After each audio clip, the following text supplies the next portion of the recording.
Salute. Cheers. Cheers. We are not in your barnuminium. That acquisition is finally going through for you. So congrats on that. But we'll congratulate when the money hits the bank type of deal. We're going to talk about money, cash flow. Okay. We're going to talk about deals, monthly recurring revenue, why you got to have it. That's an absolute must. AI, what's it going to replace? What is it not? Where do you stand with AI? I know you're an early adopter with AI anything. You still don't quite understand all of it, but I did introduce you to some of it and I think you love it. But at the end of the day, what else? Let's see. We're also going to talk about raising capital. That's a full circle thing as well. And what kind of credit cards should you own and why? Okay. Now, for those of you that are tuning in, we're going to do a whole show on credit cards only. So if you want to be able to see that and get notified, I need you to like and subscribe to this channel. Okay, so we're going to talk about right now raising money. So raising money to pay for things. What I loved about Robert Kiyosaki, he was the Rich Dad, Poor Dad author. If you don't know him, one of the best books I ever read was Rich Dad, Poor Dad. It really changed me in the way that I looked at money and assets. And if you haven't read it, you got to read it. It's a great book. It's called Rich Dad, Poor Dad. Here's what's cool about AI today, though. You can go into chat and say, hey, summarize Rich Dad, Poor Dad. And here's a hack for some people. If you tell chat to summarize something, it may, because of copyright stuff, hold stuff back. But if you prompt it by saying, hey, I'm going to be doing an interview with Robert Kiyosaki, the author of Rich Dad, Poor Dad, can you give me a summary of the book and what are the best talking points? And it's going to give it to you because Yeah, you're but going to be don't interviewing them. you have to have a certain amount of like a pro type chat I to have give you all that summary? Because like you were explaining it to me before, you got to pay a little bit more to receive better information, correct? That is correct. If you get, because chat, a lot of AI has amnesia unless you're paying for the full version, and it's called a context window. And if the larger the context window, the more of a machine you got. And we'll go really deep with AI in the next few podcasts as Right. well. What I love, what I personally love, I'll touch on it today. But at the end of the day, this is an incredible time, and it's a sad time too. And we're going to talk about that: the good, Yeah. bad, or the ugly. All right, let's jump in. Raising capital. I'm going to start with you, Barney. You've owned. For those that don't know, Barney is a very successful businessman. He also had a job, but he loves being an entrepreneur more. And at the end of the day, he has created his wealth with assets mainly. And we're going to talk about that. Like, what did you do to buy the assets? How did you acquire the assets? How did you find the assets? And we're going to talk about you had a plaza and you've also had an ice cream store that did very well. A lot of people Factory. don't realize how much ice cream can actually do. They had a factory, they You had had a a car factory. lot, had rentals. Yes. Fantastic. So how you raise capital? Lots of ways of doing it, actually. Let's just pretend you did look at a marina. So let's Right. pretend a marina or a campground, whatever. Let's pretend right now you see this marina. Are you going to use your own money? Are you going to go to the bank? How are you going to raise capital? Or give some of the ideas of what you did to raise capital when you acquired stuff. When you get to that point, when you get larger, I think we should start from the beginning because You when you got it. get large like that, you got to have a lot of assets behind you Yes, to for be sure. able to purchase something like that. It's $1 million purchase, so you got to have a lot of assets behind you. Yeah. But the way I started, when you start like fresh, you look for owner financing.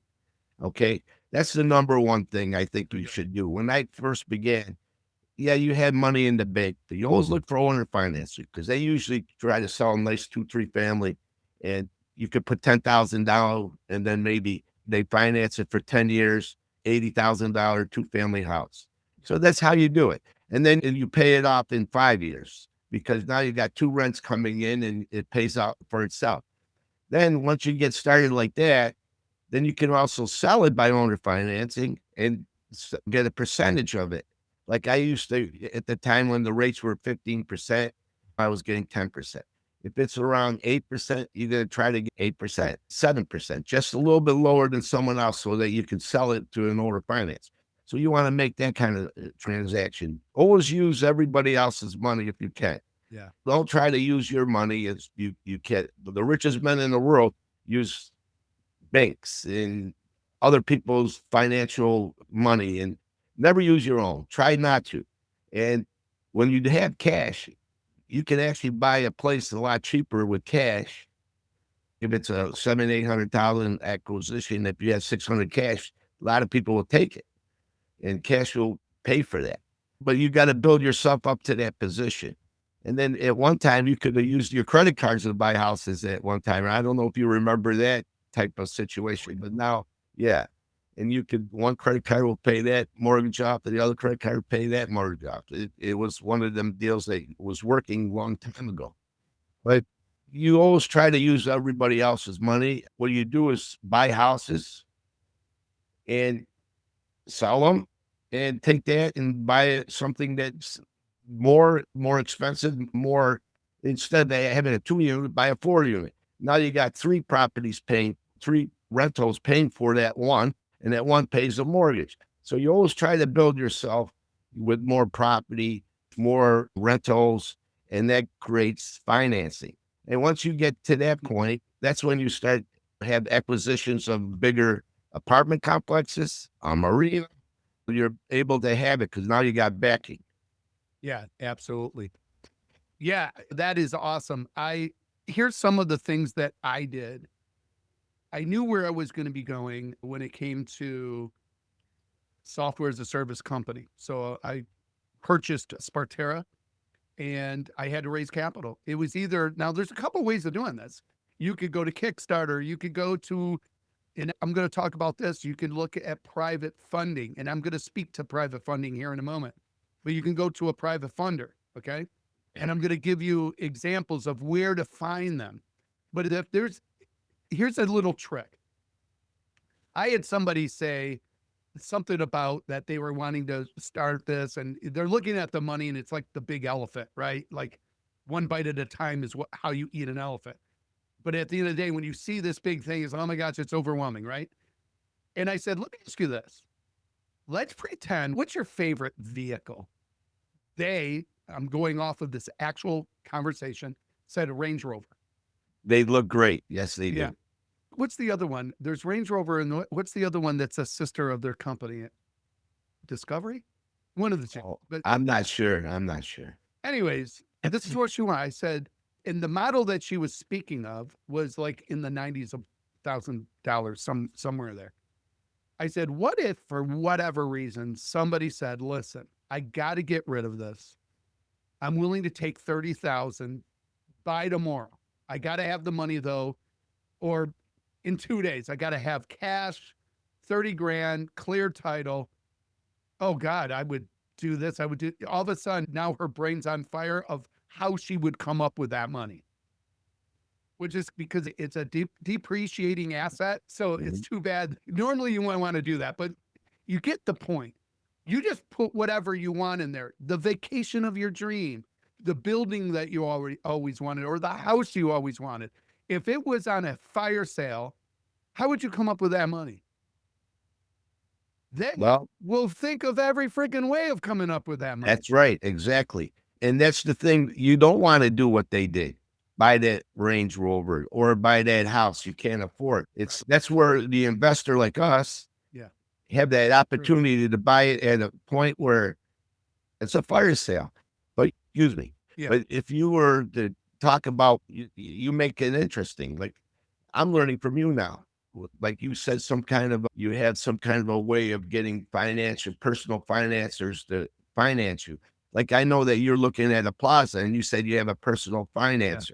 Yes. Okay, now that's like a great friend to have in your pocket because sure. that way you did all the work and now he's just going to give you the money. And I don't know what kind of percentage he's going to get from it.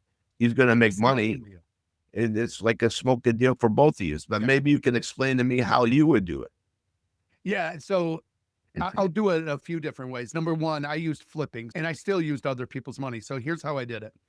I had this is when my office was downtown, way before COVID, and I knew where I was going. So I told my wife, she worked with me. We had a acquisition company and we did what's called business turnaround.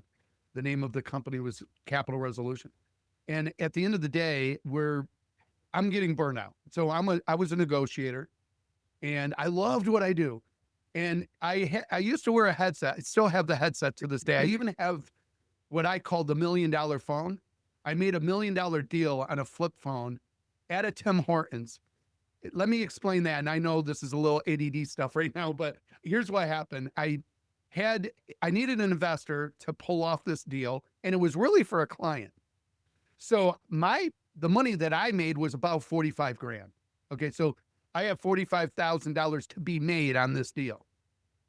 And my wife said, it was a really busy afternoon with the kids, if you will. We just went to church and I told her, I said, I believe this call's coming in today. I got to take this call. You know what? It's probably not going to happen in the next hour. Why don't we just go to Tim Hortons? This is a coffee shop. I go there. Guess what comes through? The phone call. You got to be prepared at all times. And I love preparation. I love being prepared. Matter of fact, my gym bag is packed and ready right now. I'm always prepared. I wear black a lot because I don't want to make any more decisions. Every sock I own is the identical sock. I don't own any other color socks. They're black and they're the short ones. What are they called? The short sock. My business socks are all black and they're exactly the same. I don't care if my wife did laundry and she dumped the socks out. I don't have to look for a mate. They're all the same. It makes life way easier. Okay. Now my clothes are different to where I look different at times, but here's the deal. I love making decisions and quick decisions. But at the end of the day, the call comes in and I got to take it out in the corridor. They had a corridor back then. Now they don't. But anyways, they had a corridor. And I take this call, game on. There's something about me when I walk into my studio, I'm in business mode. When I used to walk into my building, I'm in business mode. And the building that I was in, I was going to buy. I was going to acquire that. We'll talk about that another day as to why. Sometimes we got to talk about why we didn't do something as well as why we did something, right? But at the end of the day, I take the call and the guy says, you have 5 minutes, pitch me. So I pitched him the deal. And literally right after the pitch, and I knew that I did my job. I knew it. I felt it. I was even excited. Immediately he says, watch this. He goes, okay, I'll do the deal. It was like 1.8 million. He goes, okay, I'll do the deal. I said, okay, there's a little catch here. And he goes, oh boy, here we go. Now, mind you, I did have somebody rooting for me. He knew me. He was a good friend of mine as well, but also a business associate. Him and I did business together. So he literally said, Tim's the guy, right? So and that helps. So I got to give full disclosure. This is not a guy that just met me. This is somebody who was introduced, said this is a deal that he's got. Seems like a really good deal. And at the end of the day, he says, what's the deal? I said, it's got to be done by Friday. The deal's got to be funded by Friday. So this is a Sunday. He goes, so how quick does the money need to be wired? I'm assuming by Thursday, so there's no problems. Done. Give me the instructions. How amazing is that? Like, right? Now, mind you, those are hard to find. Let's be honest. Very hard, yes. At the end of the day, if you're really good, this is why I have a program in Tribe that's coming out that has to do with pitch. It's called Pitch Leaders. If you go to Tribe, you'll see that it's coming. But at the end of the day, pitching is everything. Pitching, when you got married, pitching is everything. Everyone says, I'm not good at sales. If you're married, you are, because we're all selling. You're always selling. Exactly right. Always selling. So so that's how I did that deal. So literally in 1 week, 45 grand. And I remember my wife saying, do you remember how hard it was when we started out? Because my wife and I were teenagers when we met, right? So You remember how hard it was when we started out and we had our kids early in life, and how hard 45,000 would have. And that's what I love about entrepreneurship, capitalism, is the fact that this is the promised land. America is the promised land. The opportunity is just enormous. And this is why a lot of first time immigrants, your family included, are successful, because when they came here, there's no blinders on. They know what they need to do. Where people that are born here and think that everything should be handed to them, which it should never be, this is wrong thinking. This is why capitalism works. But Exactly. anyone can do it. Anyone can do it. You learn from them because you learn the ethics, the work ethics. Yeah. And they work everything. They work very hard to do this and all that. But you know what? I have to say one thing to emphasize that you said you're in the work mode. I'm in the work mode like all the time. I drive around a lot. I look at things, what's for sale, what's not for sale. I'll look at marketplace. I look at anything that could be a deal. And remember that story I told you about when I was riding bicycle? I was actually training for a bicycle race. Yeah. And I was riding down in Jamestown and I see this older lady hitting a sign and she was putting it up for sale. And I said, how much you want? I never even looked at it. And she gave me a Wow. price. And then I said, you know what? Put that sign down. And I said, I'll have a contract for you. So I went down to Jamestown and I went to my attorney with the bike in the elevator, have him make a contract. He looked at me, are you crazy? I said, no, I'll just make a contract up. Gave it to her. She signed it. Boom. I bought it sight unseen, but it was a beautiful house. Wow. And one time I went to the auction for the car auction. And the same thing, I was driving. I saw another older lady putting a sign out and I bought a farm in Pennsylvania. Wow. It's like you're always in the mode. It's in your blood. And I always say like this, if you get the deal, it's meant for you. If I don't get the deal, it was not meant for me. Exactly. And I believe in that. Yeah. And things come. There was times I was disappointed. I thought the one I told you about the boatyard, Yes. it was a big, huge boatyard, and I was going to put in. They had like 250 slips. It's doing really well with the slips rental. They had storage for winter, but we're $100,000 off. I remember that, and that 100,000, I had my accountants always look through it and make sure everything is right, and then tell me what I should offer. But there's a formula. We'll have to come up with that formula. Sure. Yeah, and I'll give you that formula. You have Yeah. to come up with where you're going to make 8% after all the. But we're 100,000 off. I'll never forget that. But I made a mistake. That 100,000 would have made me $1 million because they were old parts for old. Oh, yeah. Like your old Chris Crafts. Yep. Or Johnson. what? Yeah, I made a mistake. If you went with that in the Very eBay, clever. whatever, it would have made a fortune. Yeah. But see, that's where you learn. You learn from this mistake. That's why we have this show. You listen, like go through it thoroughly, really look into it to the point where you make sure everything, all the P's and Q's are always dotted. Because I should have realized, geez, old parts, they're hard to find. Yeah. And if you put it on some kind of a marketplace or eBay, Yeah, it's yeah. a fortune maker. Then people they'll give you a lot of money for a boat that you can't find. Yes. They want original. Yeah. So just a little example there. Go ahead. I love it. I love it. No, this is great. This is why. Okay, so I'm gonna That's right. for anyone that's listening right now, deal flow. Okay, so write that down. Deal flow, like deals. You always are looking for deals. Deal flow, and it could be real estate. It could be. I've got an app that my wife and I are coming out with. I'm gonna actually say it because it doesn't matter to me. And the app is the fasting app. It literally says what it does because we love healing by fasting. We love fasting. And what this app does is it literally will reset your body, whatever. I'm not pitching the app, but so it's this thing that it's got a lot of momentum behind it because everyone knows the health benefits, how healthy it is for you and how healing it is and how you can use it as a tool. We knew that with some of these apps that were out there, they're missing a lot of things that we needed. So my feeling is when it comes to deal flow. Number one, can I create it? So I have one side. Robert Kiyosaki has this thing called the four quadrant. You're employed, self-employed, business owner, investor. I play in the business owner and investor. That's where I play. That's my play right there. I stay on the right side of the cash flow quadrant. And ironically, when you're talking about having this formula, I've flirted with the fact, because I used to own capital, of creating an app that is like that it tells everybody if it's a good deal, if it's a good move. Maybe someday you and I will make that app, but I I'm love, thinking now you just gave us a great idea. We should do that yeah, because you know what? It's easier for us to have an app out there that actually we could develop, and all you do is plug in the numbers, and it'll give you an answer.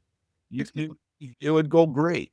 amazing. And so everyone has apps on their phone. This is the new computer. I have an app right here called Mininar. Okay, so this is on my phone, Mininar. I own that app. Mininar is an incredible tool for people that use webinars, right? We even have an app that helps with pitching, which is going to be part of the Pitch Leaders program.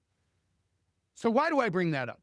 Because I'm going to go back in time when I went to a program that Brendan Burchard had, because I already had all these ideas. I knew I was going to exit my company, Capital. I knew that I wanted to be more of an investor because I was starting to get a lot of investors as clients in all of this stuff. And my circle started growing that way, which the people you hang out with, you become. You hang out with losers, you're going to be a loser. You hang out with high end or people that think like you in business and all that, it's going to be a positive impact on your life. This is why a lot of people golf and deals are made at on the golf course, right? So with me, I just knew the direction that I was going. I wanted to be more of an investor. I wanted to be on the right side, because here's why. When I took over, it used to be another name. It was Universal.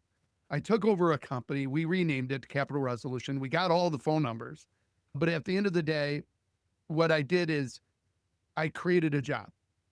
So I bought this company, we grew this company, but I knew, crap, if I'm not in the company, it dies. If I'm not doing the thing, it dies. And I tried to figure out a way to where I could keep it under management where it didn't need me anymore. It was very difficult. It was very difficult to find the Right. right type of negotiators, Yeah. deal finders, and whatever. I even had a guy that used to pay me to find him the deals in Florida. I would find him the deals. He would take them over. He would fund them. And that's how I made money on Right. him. But he was a client. And I'm like, I want to be more like that. Like, I want to do that. So Yeah. I finally, now, mind you, Capital was a huge blessing. It allowed us, the kids in college, afforded vacations. It was just a wonderful thing. My wife had a health problem at 31. It allowed me to be with her. She had a heart attack, and it allowed me to be with her. It allowed us a lot of things. I'm sorry to And hear that. That was yeah. But- So with deal flow and going back to that one, so I went to Brendan Burchard's program to learn, okay, I'm going to transition. I had too many of my mentors saying, you got to be on camera. It's got to be you. I wanted to be a faceless. Nope, you got to do it. You got to be, even my company Capital, I named it. I didn't want it Tim Town Enterprise. I just hate that shit. But at the end of the day, I'm like, really? Yep. What you got is really good, but you got to be in the front. I'm like, I don't like that. So I had to figure out, how am I going to do that? I bought my first camera. It sits up on this shelf back there. It was called a flip camera.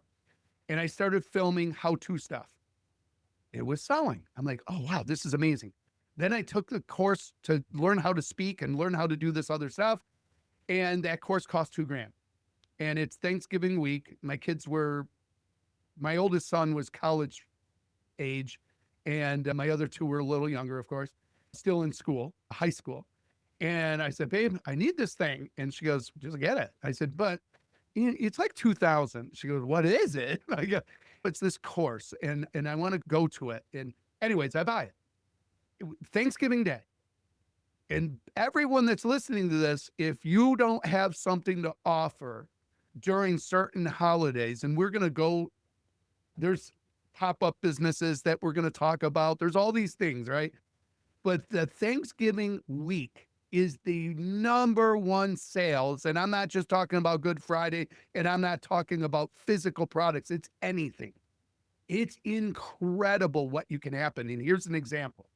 Now, mind you, this is little money, what I'm about to tell you. But I go to this thing, and then there's this thing called a community, which to this day I have Tribe, which is all about community, tribes. Okay. And I'm a student of what's going on everywhere we go. I know you are as well. When I go to a restaurant, I'm picking the shit out of it. Like they're doing this wrong or they're doing that. I'm Exactly. doing, yeah.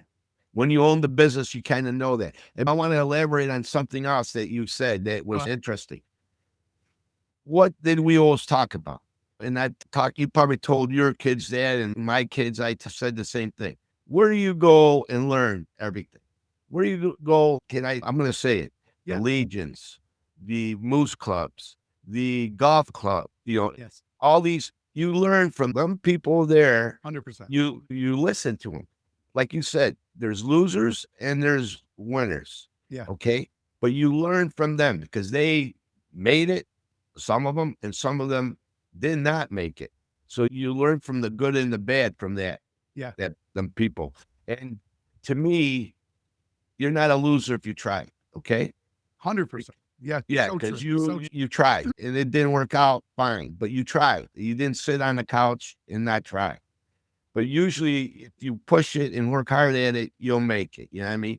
And then when you talk, like you said, if you go to some people and you talk, you might hear somebody talk like that. Okay, how can I help you? Is the business still running? Now that's where you can say, I can fix it for you. But that's how you make a deal with that person. So now you make him make it and you get a little bit kickback from it. And like you, a lot of money in that, doing that. yes. Yep. And we talked a lot of, remember how there's that person that you actually helped and you took his little piece of invention and you're making the guy a little bit of a fortune. Remember you told me that story? Yeah. He was hurting. He didn't know how to sell it. You got a little bit out of it and he's getting a lot out of it. Actually, I did There's that a for lot free. of deals that can happen that you can make a lot of deals. Oh, And so it's true. where you learn from them older people. And it's like going back to the work ethics, the old fashioned way. And Oh, I yeah, we love were it. a I run. love picking people's heads and I like to see where they're going with it. And it's, to me, I love it. I just push it. And it's just, the more I learn, the better I get. I don't read the books as much as I should, but you know what? When you got common sense, it's all Yeah, it but is. you can also get summary of it. And That's what I'm doing. yeah. Exactly. I like to read the summaries. I like to get to the point. Yeah. I don't like beating around the bush. Get to the point because time is money. All right. 100%. And like you said, you read that book, but if you go to AI, it gives me a summary. Boom. Yeah. What took you maybe 2 days, 3 days to read, it takes me 10 minutes. I have what I need to know. For sure. It's like pinpoint. So that, to me, that's what I enjoy. The more I get involved, the better enjoyment is. But explain to what you did with that gentleman where you. So I go, and what happened was I come back fired up, man. Now, mind you, like people go to see like Tony Robbins. He's more of a you can, and I love that too. But Yeah. for me, I want practical. But every time and I'm a speaker as well, every time I've gone to a conference, either it's somebody or a conference that I'm speaking at or a conference that I'm an attendee, I learn not only a ton, but I always have one incredible idea that I'm coming back with. And it's life changing 99% of the time. If you get something, it could be just that one thing. And even when I was a speaker, I got from other speakers or from our circle, and it's, oh my gosh. And it gives you a newness. Sometimes you're stuck and you just they'll even tell you, if you're stuck in business, you got to change your surrounding, meaning go away. Either move, like that's drastic. Yes. You move away, you'll have new energy, new inspiration. You're in Florida right now, but then you come back here and each area will give you a newness of life, new inspiration. Maybe it's the sun's out, whatever. But at the end of the day, I come back from this conference and I'm fired up. I knew I got direction. So it wasn't that I was stuck. It's just, where do I go? I knew which way I was going to go. I know I want to do away with my company. We're going to phase out and phase into something that we're going to morph into what we need to be. And I knew it was going to be media. I knew that. And then something profound happened. So did this. I'm in the community, and it's an online community, right? And I'm noticing all of these same questions. But what about a website? I'm stuck. I don't know what kind of website. What kind of website are you using? What? And everyone, and I've got the answer to it. Yeah. I was self-taught, but I knew how to do landing pages and funnels and websites and call to actions. I knew how to do all that. And I'm like, babe, I think I'm going to make my first digital product, because I had a physical product. It's still here. Hang on. And I'll tell you what I did with this. So this was, I don't know if you see it. Yeah, I can see it. Yes. It's a debt arbitration, but it's Negotiating to Make Your Deals Happen by Tim Towns. Matter of fact, backstory on that is the company that I took over, they were trying to steal that. And I won. I went to court, or not to court. We went to a law firm, and they're like, nope, it's his. And now they screwed them, because they screwed themselves, because now the cat's out of the bag that they were trying to steal the ownership of it. And I was a little too smart to know that I worked on it at home. So they could never say, but I was going to give them 50%, and we were going to take it to the road, so to speak. Anyways, that's another time, another conversation. But I was an infopreneur. I knew how to take info, and I had a lot of info of my own. I knew other people had info. And I, for whatever reason, had a gift that knew how to package that, do something with. So I told my wife, I said, I think my first actual digital product, meaning putting it online and having a paywall. And I'll explain how that works here in a second. She goes, really? What's it going to be? I said, it's going to be crazy. I'm going to actually teach these people how to create a website where they'll have their website, have it up, have a payment gateway, because they're learning how to be an expert, but they have no idea of how to give it to the world. So I'm going to give them that, but I got to get permission. So I went in there into this forum and said, hey, if you don't mind, I've got an idea, or I have a way to solve that. If you don't mind me participating, they said, go ahead, because you don't want to be a spammer. Okay. You got to give value. And that is the key here. You always got to give value. It's called the free line. And Eben Pagan, I think, came up with that, but it's called the free line. So you give value, and then eventually people will buy something that you have, right? So I gave value. I showed them the belief system that they have it. And I said, listen, I'm recording. You're going to hear my parrot, because everybody has a problem of getting past start. So I'm going to just show you that you're way overthinking everything. So you're going to hear my parrot. And I did. I had my parrot on my shoulder, and it was jumping down on the desk. They're not seeing me physically. They're looking at it was like a look over the shoulder. I'm showing them how to do. And the very first thing I did was buy the domain name. Now, I can't say the whole name right now, but it was Web Creation. Okay. So it had the word in it because I wanted searchable keywords within the name. If you have a name that, like Google way back in the day, what the hell is that? They had to teach us what Google is. But if you have like barnuminiums in the name, people know what you do.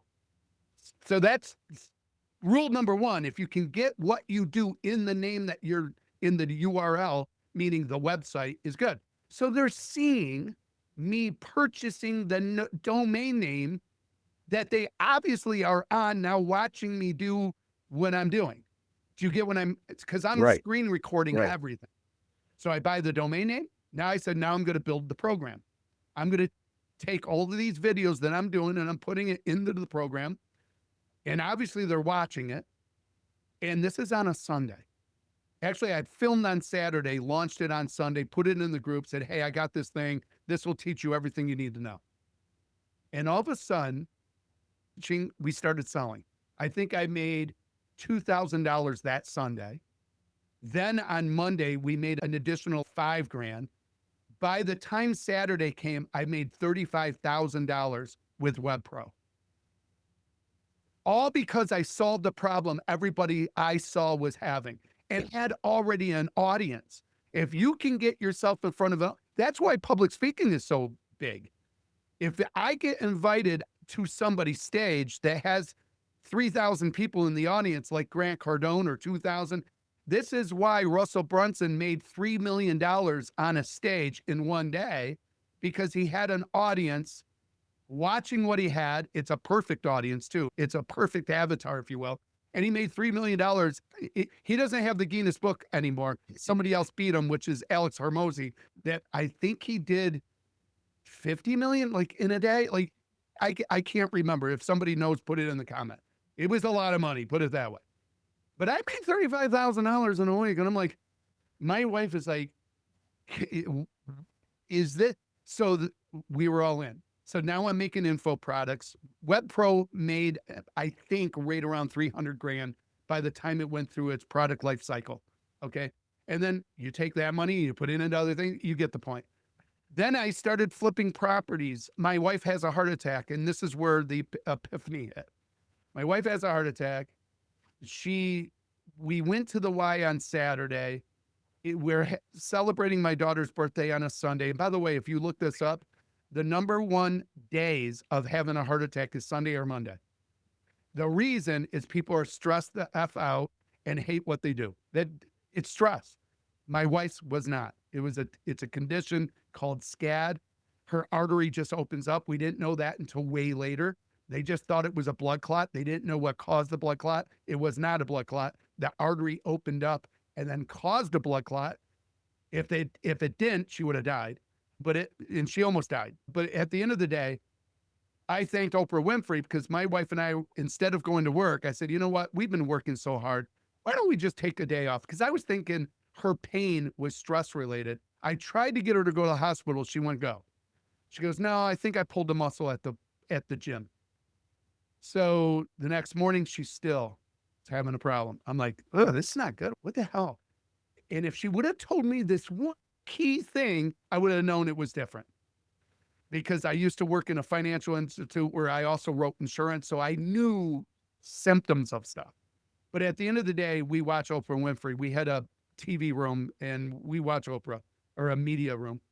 And in between us watching a movie, sorry, we weren't watching Oprah Winfrey. We were watching a movie. And we weren't TV people, but we watched a movie because I wanted it to be her day. And maybe it's stress related. She still wasn't right, but get this, she went to go get the movie. Now that was back then with DVD, right? So she gets this movie, brings it back. And in between movies, because we had two of them, Oprah Winfrey special comes on saying, and not special, promotion, saying women and heart disease and women having heart attacks in their 30s. My wife goes, I need to see that. And right there, I'm like, it hit me like, oh shit. Like, this is like, why do you, and then all of a sudden my wife is just saying something's not right. So we're waiting. Oprah comes on. We watch it. 10 minutes in, my wife goes, oh my God, I've got those symptoms.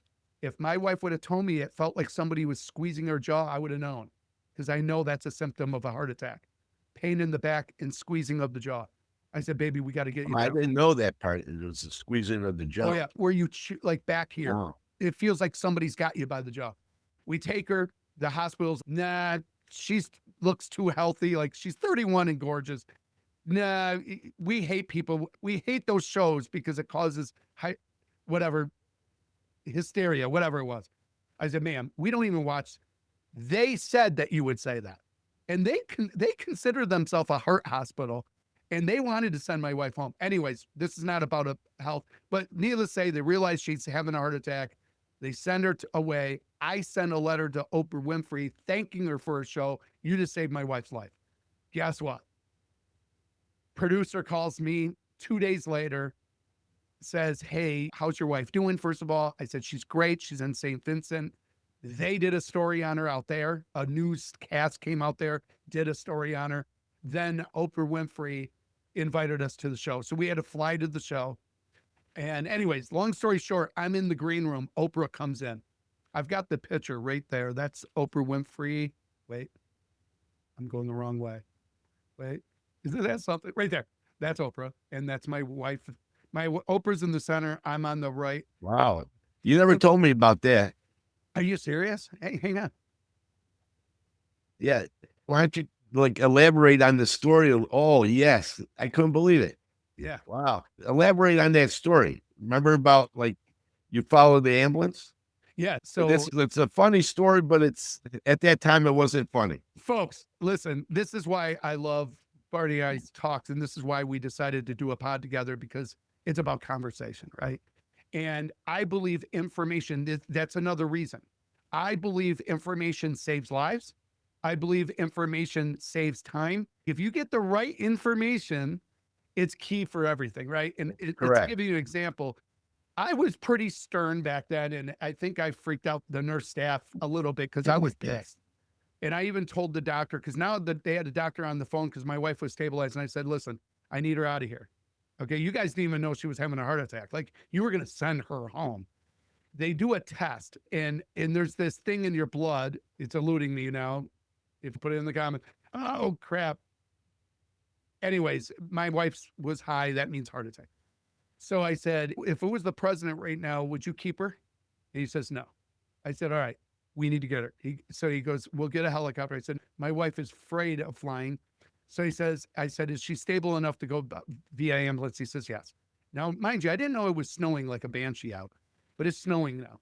And so the nurse staff come back to me and they said, you know what? We have a ambulance being prepared. And if you go around, you could just follow it right to St. Vincent. So I do. And finally, the snow is just coming down. And I noticed the ambulance is going a little faster and a little faster. Then all of a sudden, we're on the throughway now. And we're like midpoint-ish, midpoint.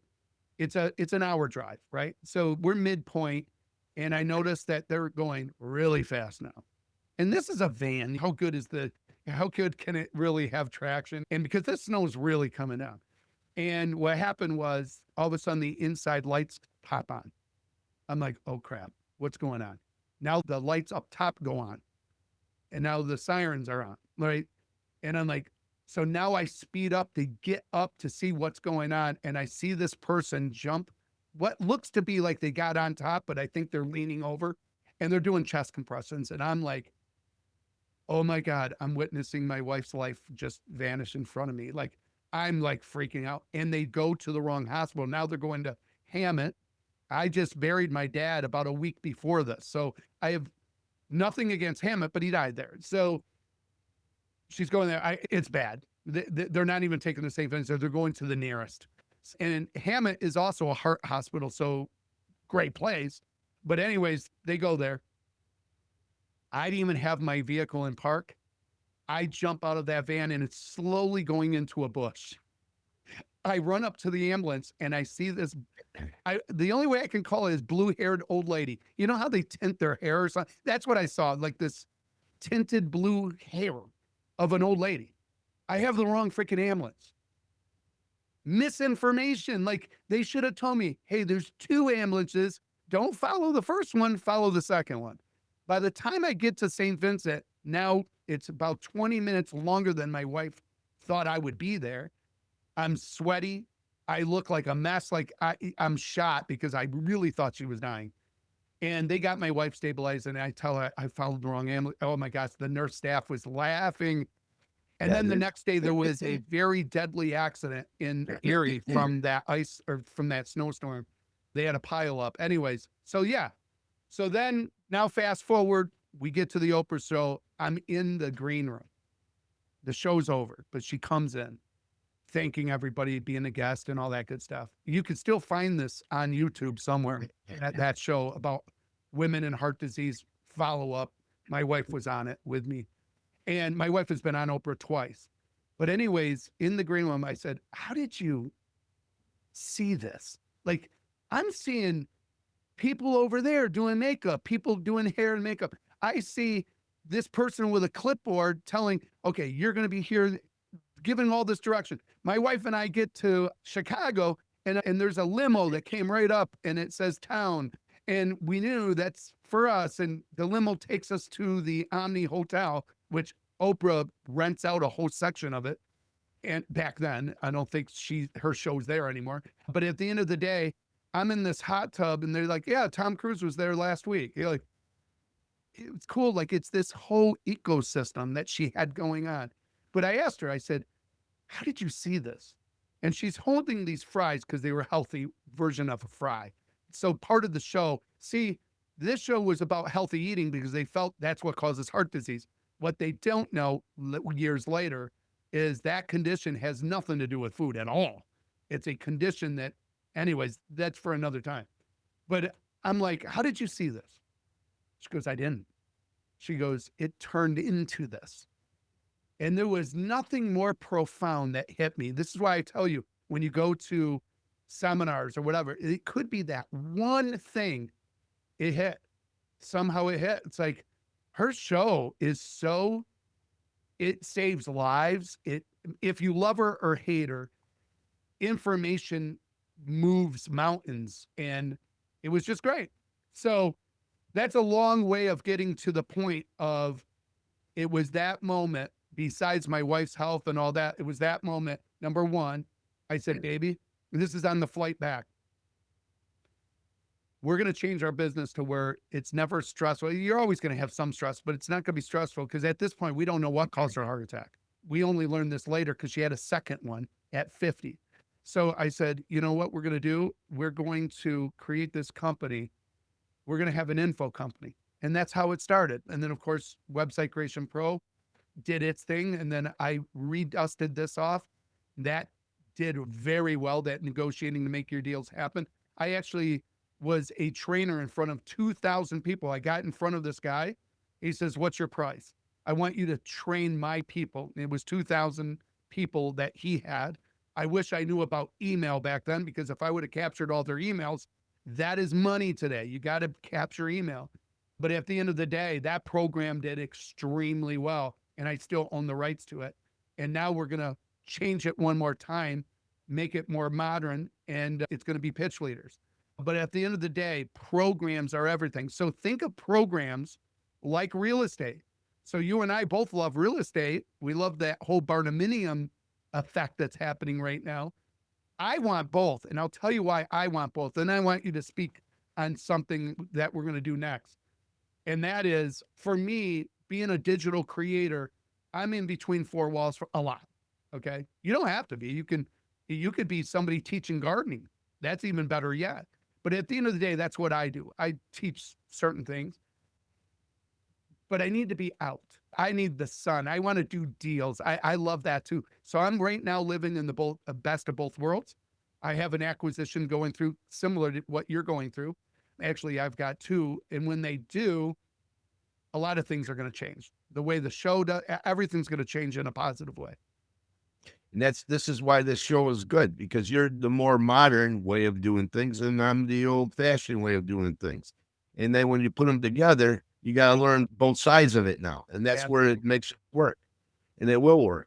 And because I'm learning what you're doing, and you got me to doing this, because when we talk into a normal talk where people can understand. I have my methods, you have your methods, but if you put them together, a method could work. If you want to get into more like what you're doing, AI or web or whatever, you got that side of it. If you want to know how to own or finance, or how to buy or how to sell, and especially if you own cash, it's always great to sell it. You be the bank, sell the house, yes, and get enough money down so that if it does damage it, you got money to fix it. And plus, if you charge it, usually right now in owner financing, you don't have to go through any closing costs. You don't have to go through any of that. And to me, even if you charge them 2% more, they're ahead of the game. And people will do it because right now you know what I'm going through. yeah. Banks are like a pain in the ass. Oh, horrible. That's why I like, especially if it's commercialized property. Yeah. You got to do all this crap. You know what I mean? If you sell by owner, you don't have to go through all that kind of stuff. It's so much easier, so much. And then you can pay it off at any time. You know what I mean? For sure. And it's a good thing. And you only pay, what banks like to do is take their interest in the front. Yeah, of course. And if you hold a mortgage, you're not doing that. Yeah. You're actually doing it where if you say, let's make it easy, 5%, you're paying 5% of that money each month.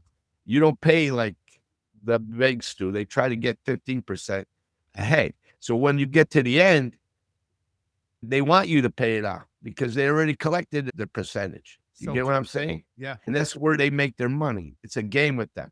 In actuality, when they say 5%, you're really paying a lot more than that.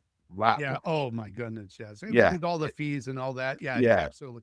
And then we're going to get into that strategy. If you do take a mortgage, you're better off paying it biweekly, correct? Yeah, And you'll save a lot of money. it pays it off. That's another program that we're going to have to come through with and explain how to do it that way. But always try to, what is really good is like right now, I'm going to be looking for a house in Florida. And we'll get into the details later, but you always try to look at a house where it's either paid off or you can assume someone else's mortgage. Yes. And a lot of it, if they bought it like 3-4 years ago at 3% mortgage, Yeah. That's money. you can buy that out. And people don't understand that. You look for, even if they're asking like say 500,000, let's just even number, Yeah. 500,000 for that house. You're better off saying, okay, I'll assume your mortgage. So say you got to put $100,000 down. You got to get 100,000, but if you got 100,000 to put down and you owe 400,000 at 3.5% mortgage, you're way ahead of the game. You don't have to pay the closing costs. You're assuming it. And if you look at 3.5, say they took out a 30-year mortgage, you're better off doing that than taking a 5.5 at a 30-year mortgage. You know what kind of savings that would be? About a 250, $250,000. Yeah. People don't understand that. If you do the math, it's very simple. That's So why I you try to assume people's mortgages. Yeah. Oh no, that's a great strategy. I've never done it, but I would love to explore that strategy for sure. I like with Robert Kiyosaki, anything that he wanted, I don't care if it was a vehicle or whatever, he would say, or his wife would say it to him, create the asset that buys it. And I'll give you an example. Let's say with me, let's just use WebPro, for instance. If I would have, let's say I wanted to buy a small plaza. Let's just say a small plaza is 3 million. I would say, what can I do to raise that capital? Now there's a couple things. And then we're gonna end on, let's say, other people's money. So we're gonna end on this, what we're gonna talk about right now. And then I'll explain what we're going to talk about next week. But if you want more like this, make sure you like and subscribe because I'll tell you, we got some good stuff coming. But other people's money, let me explain something. I had a gentleman that came to me, he wanted something, and I said, he goes, who do you know that funds? And I said, you do. He goes, huh? I go, you already know, everybody that's watching this, for the most part, you already have a funder somewhere within your family. Now, I know they say, be careful doing business with family. First of all, when I say any of this, I'm assuming you're doing something right and they're not going to lose their money. Let's just say that. But what do I mean by this? If I have something really good, let's say that plaza, and it's 3 million, right? Now, mind you, I know of a guy that he would say, listen, all I care about is my equity. This is why some banks, if they're equity lenders, they don't care if you have any of your own money in on it. Some banks require you to have money down, and that's because they want an equitable position. But let's say you're buying it right. That's why I love pocket listings. Pocket listings means it never got in the hands of a realtor or it never got onto the market because that could hedge it up. If you, like you did, you were riding a bike, you saw this lady selling something, that's a pocket listing. Nobody knew about it. So you can take advantage of that. But if you buy, and I have a method of how I do this, one of which is I point out anything wrong with the place. And then I have them remove pricing for that cost to cure. That's one method. Then this is what I would do. I told them, I said, go to your CPA. How good are you with your CPA? Oh, great. We're like friends. Okay, great. Go to your CPA. Two things. Number one, you're going to say, who do you know? Remember, he's going to do a soft handoff to somebody. He's looking for wealthy, somebody with money that it's just sitting making maybe 7-8%, where they can make a lot more, 10 to 12%, right? Or even more, depending on the deal. But who do you know that? So you're saying this to your CPA. You'd be surprised how many times the CPA themselves will do that deal. Remember, that's a pocket deal for them too. They want to invest. Investors they want their money in play. And as long as it's secured by asset, who cares? Matter of fact, we have a platform called BizRoom, and bizroom.co is the actual website. And what is that? That's where people can list their businesses for sale, not needing a realtor if you don't need that. Or realtors can use it as well for the same thing or whatever. But more importantly, it's for investors. Hey, what's for sale? We have SaaS systems that's going to be on there, software as a service. That is real estate. It's digital real estate. This is why you're seeing a lot of these SaaS companies getting bought up. Matter of fact, HubSpot just purchased Starter Story. HubSpot purchased a lot of newsletters in some certain SaaS, or what they're really acquiring is their customers, let's be honest. But Starter Story is a YouTube channel. I remember when he started, no pun intended, but I remember when he started, and he's not disclosing how much, but we know it's in the millions. It's life-changing, right? That is the new way today. The new way today is it's like assets. Somebody's got a Bitcoin. It's worth over 100,000 now, I think. I don't follow it, so I don't know. But whatever Bitcoin is right now, I don't know. But that's an I asset. don't think anybody knows. I personally not Right. big. Yeah. Try to sell it. Try to Yeah, sell it. You exactly. get what I'm saying? Yeah. Yeah. It's very difficult, in my Yeah, opinion. finding a buyer, but deal flow, cash flow, there's always a buyer for cash flow. Yes or yes? Always Right. a buyer for Always a buyer. And to me, I think the more expensive, I've noticed this now, the more expensive the property, the easier it is to get financing. yes.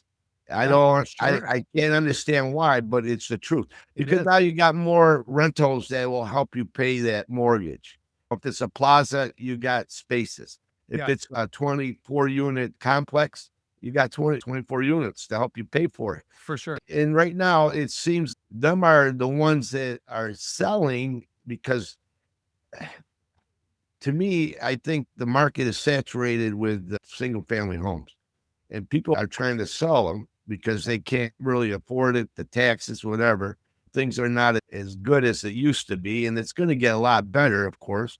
But right now, if you have money, there's a lot of houses that you can buy. And like you say, you have a method showing all the now if there's like in Florida that's oversaturated. If there's a $700,000 house, For sure.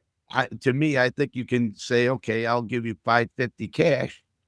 And you know what? I always do it this way. I put 10 houses that I really like. Out of the 10, you're going to get one that's going to bite. Yes. You get what you know what I'm saying? Yes. Something is going to happen. There's somebody, like you said, they're in the fire sale. They have to get out of it. Either they sell it to you with a little bit of profit, or the banks take over and then their name is not as good. They're under like a credit, their credit rating will be going down because they went bankrupt. Yeah. They would rather save their name. If I was in that position, I would rather save my name than go bankrupt, correct? For So sure. the only way to do it is to get out of it. Right. And- Absolutely. And they'll say, "Oh, I own the bank's $500, 500,000. Okay, then I'll take a mortgage of 500,000, or pay cash, or see if they hold the owner finance. I'll pay your mortgage, but I own it. Just switch it to my name and take over the payments." There's a lot of it's creative financing. Yes. Oh, And there I hate to so say it, many ways. the way you do businesses, incorrect the way to do it, but you're not a business person if you don't take advantage of the situation. I hate to do that to some people, but hey, you're helping them also. That's how you have to think. Yeah. I'm looking at some deals right now that are way. I love deals.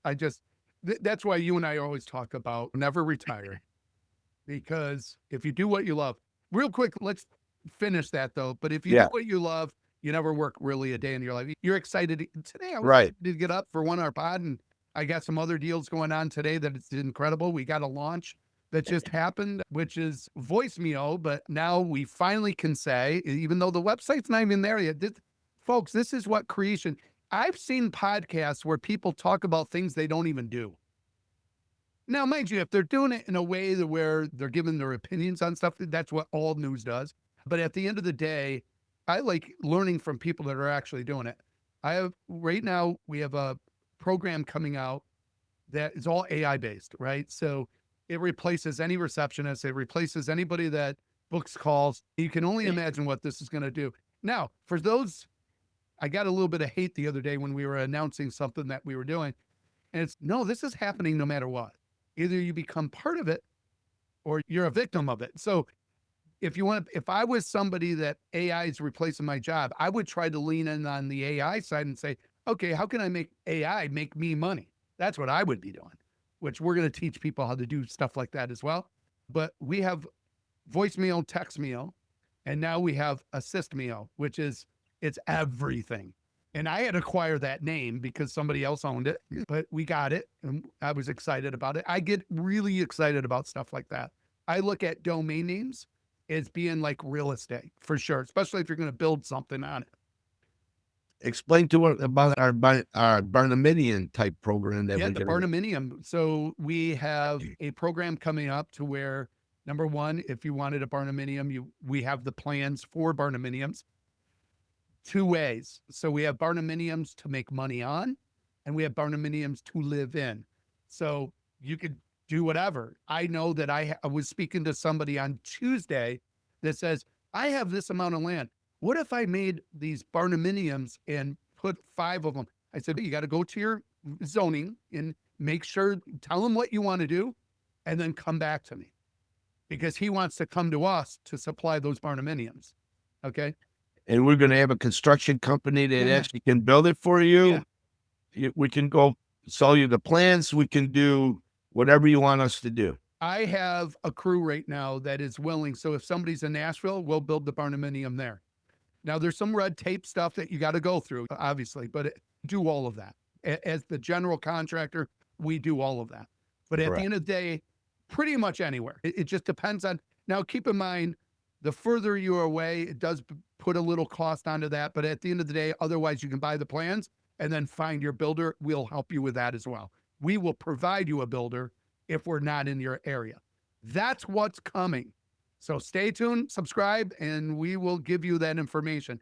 Why Barnuminiums? And I'm real quick because I don't want to really talk about Barnuminiums right now, but I did notice that there was a person that is got a problem with his leg. Now, mind you, I think it's more so his lifestyle. I don't believe that cement is very good for you in the regards of standing on it, living on it. I think we're going to have, some people don't mind it, okay? But at the end of the day, I think we're going to have 2 versions where some either crawl space or full basement. But for whatever reason, a lot of Barnuminiums are always a cement slab. It's a lot less expensive to do it that way. If it were me, I would probably want it a different way, but some people, it doesn't bother them. It does. Health-wise, it's not going to be a bother as far as offing or anything like that. It's the standing on cement long-term can cause some issues with like joints and stuff like that. That is the study. I want to look more into it, but we're going to offer both. Okay. All right. Real quick to wrap it up, monthly recurring revenue, creating an asset that pays for things. So if I was to find that same, now I do have a guy that's going to fund me when I want to do it. But when I told that person that either you create the asset, like you and I, if we launched an app, that app can do extremely well done and it can raise a lot of money. Apps can do really well. I could show, matter of fact, what I would love to do is that we do a show where we're showing behind the scenes of different, not only apps, but even some acquisitions of, I know my guy that he literally walked away with almost 2 million in his pocket after doing the deal. That's not income. It's not income. And we'll show how he did that. But imagine doing a deal. Matter of fact, the one thing that really impressed me, he was 31 years old, 31. It was his very first deal. Reminds me of Trump when he went to his dad, hey, I could buy this thing for $1 million. And obviously it's on the buy. You can make so much money if you buy something right. We all know that. This guy did. He fell into it. He gets the money, he buys it, And then I think it was like a month later, he financed it, and it literally funded him. He had 2 million. That's a lot, especially for a 30-year-old. It was like 1.8, 2 million, somewhere in there. But now he's got this money to work with, right? Let alone he draws off of it. He would draw off of it. And then he got into something else. And before you know it, he became a multimillionaire. But it's stuff like that. It's deal flow. I like monthly recurring revenue. To give you an example of that is like you, if you buy a plaza, the boatyard where you have slips for rent, that's monthly recurring revenue. You know why? It's predictable. You just know what next month's going to look like. Opposed to these big swings and low valleys, flipping property. I knew that wasn't a long-term play. That was a create asset play. I needed big swings of income to pay for Sparterra, which is my tech company, because I didn't have investors. I didn't have angel investors. We did it ourselves, and we did it through flipping. That's what I mean by create an asset. Robert Kiyosaki talks about it. Just create an asset that's going to buy that thing. And it might be that you're just going to liquidate some stuff that you own, right? That's correct. I had a client. This is when I had turnaround. They were losing their business. I said, listen, what are you wanting to do? We just want to walk away, but we're in trouble financially. I said, okay, tell me what the deal is. Now, mind you, I've said this before, but she was aimed this way. He's aimed that way. He's like this, and she's very guarded. Immediately, that told me that there's bad in the marriage now.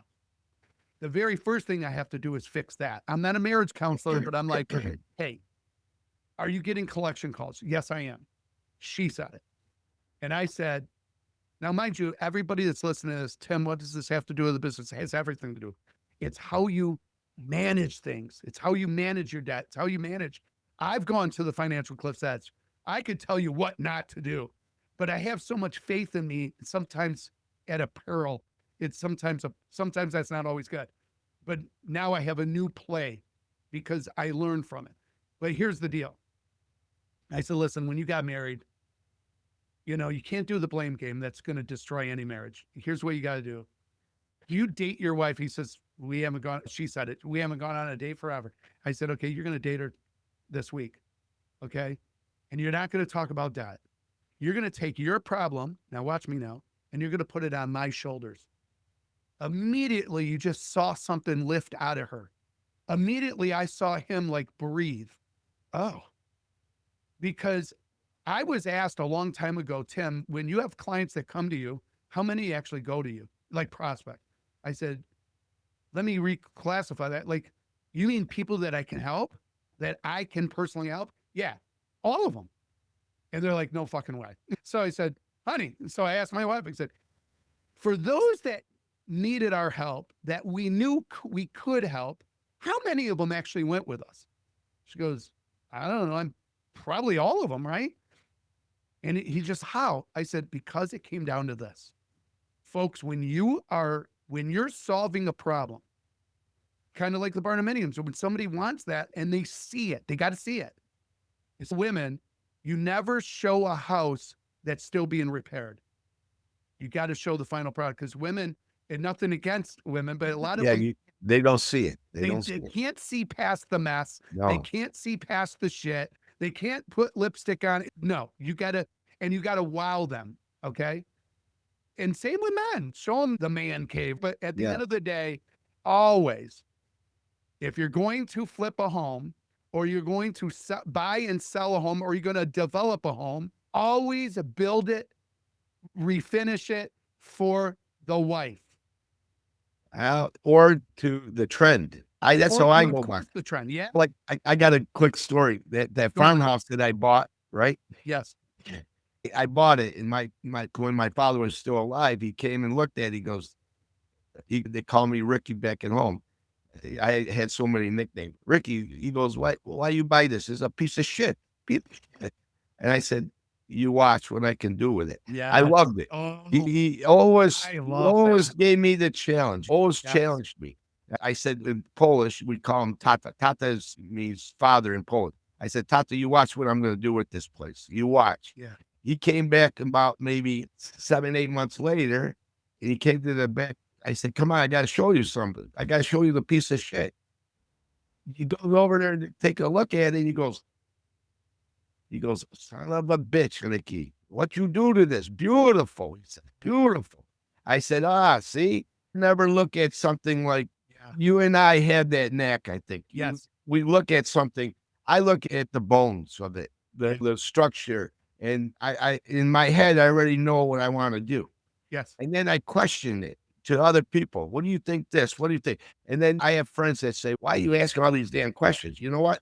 Because now every time I question myself and get an answer for you, then I know I'm in the right track. I know I'm right. For sure. Because I want to hear your opinion. Oh, this should be blue. I said, no, blue ain't. This is like a farmhouse. You got to make it.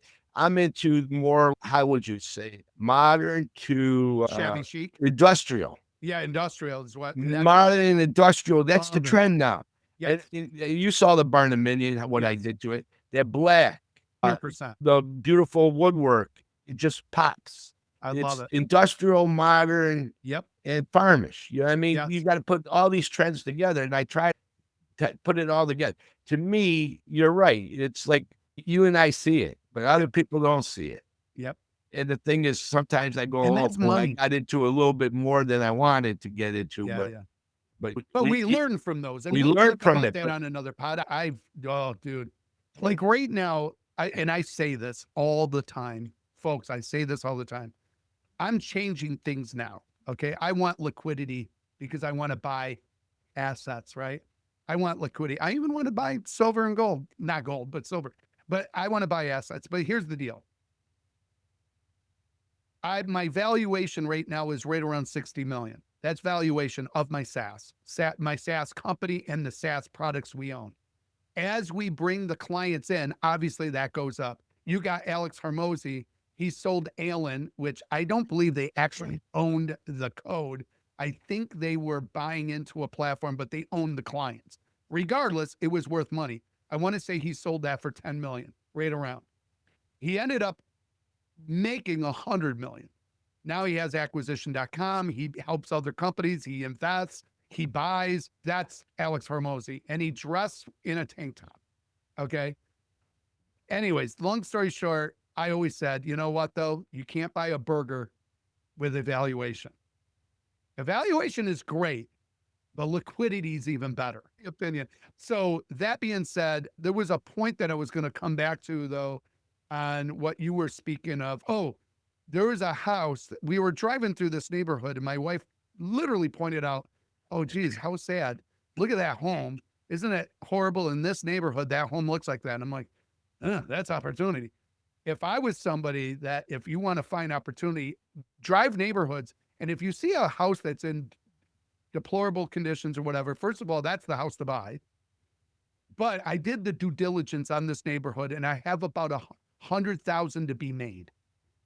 What I mean by that is profit. So depending on the cost of cure, if the house is a disaster, it's going to cost more money to repair it. So you got to know your repairs. You got to know these things. But at the end of the day, what am I going to do? What I would do in that instance, I would send a letter to that house. Hey, are you looking to sell? And there's many letters. You can even have chat help you. You can have AI help you. Hey, I'm looking to acquire a home. They don't know who I am. It's a house that is obviously in need of repair. They probably can't afford it. A lot of times they may be in financial distress. Now you can even go further. You can look it up with public records, whatever, but send them a letter and say, listen, I'm willing to buy this house. Let's have a conversation if you're willing to sell, if you're looking to sell. You know what? I bought that farm. The one There that it is. I knocked on the door. What? Yes, that's how I bought it. There's 3 houses that I've done that to. Okay. You Are know you that talking one? the Barnuminium farm? Yes. Okay. It was for wait, sale. Stay It was. right there. You're Okay. driving by. What made you want to do that? The views? I kept looking at that house. I had seen it. Okay. Okay, and it was for sale by a realtor. Okay. Then she took it off. Oh. Then I talked to a friend of mine. I said, geez, why did it sell? He goes, no, it didn't sell. She was asking too much. Okay. So now I went and said, okay, I sold a property in the Keys, Florida Keys. I had cash. Nice. And what happened is when I had cash, I knocked on her door And I said, ma'am, I heard that you may want to sell your farm. And she goes, yes. And she kept talking to me. And I Okay. said, what happened that you didn't sell? Apparently, the house needed a lot of repair. You've Yeah, seen I it. saw it. I saw it. Yes. Yeah, it needs a lot of repair. And they're living in it. Okay. The two older people that are living in it. And all she would have sold it. The only way I did, see, this is where I'm saying I gave the cash offer and gave them life use of the house. Oh, And what do you mean by beautiful. life use? Yeah. I gave them life use. I really didn't want that house. You didn't care about the house. You I cared didn't care about the about the house. property. Yeah. I love the property. And Yes. you've seen the property. The views are The beautiful. You property know, is the 80 money. acres of beautiful land. And it's used to be a cattle farm. So it's tillable, it's usable. There's no really wetlands. There's only maybe 10 to 15 acres of woods, which been treed out, but there's still some nice pieces of lumber in there. So I gave her an offer. And she says, if you would give me that kind of money and life use of this place, I'm interested in selling it. There I go. There it is. I go to my lawyer, attorney. He made Brilliant. the contract out. Boom. This is what I'm going to offer you cash. And you can live in this house for the rest of your life. And that's how that ended up. Wow. So, like you said, 3 houses I bought without real estate, Let me ask you 4 or this. 5 houses I sold without real estate Nice. because by owner, Yeah. I've been in Florida maybe what, 8 to 10 years right now. I probably had already 6, 7 houses here. You Yeah. know, and like my son says, Dad, you don't keep nothing more than 3 years. You know what I mean? But it's like this: you buy it, Yes. and if somebody offers you money, take it. Excuse me. Excuse me. You got to edit that one out. Yeah, I will. All right. Okay. Now I'm good. We're good. You got to edit it out. Yep. And I said, my son goes, Dad, you don't keep nothing more than 3 years. And I said, why, Adam, think about this. If somebody gives you the money, it's a flip, but it's not a flip. I enjoyed it.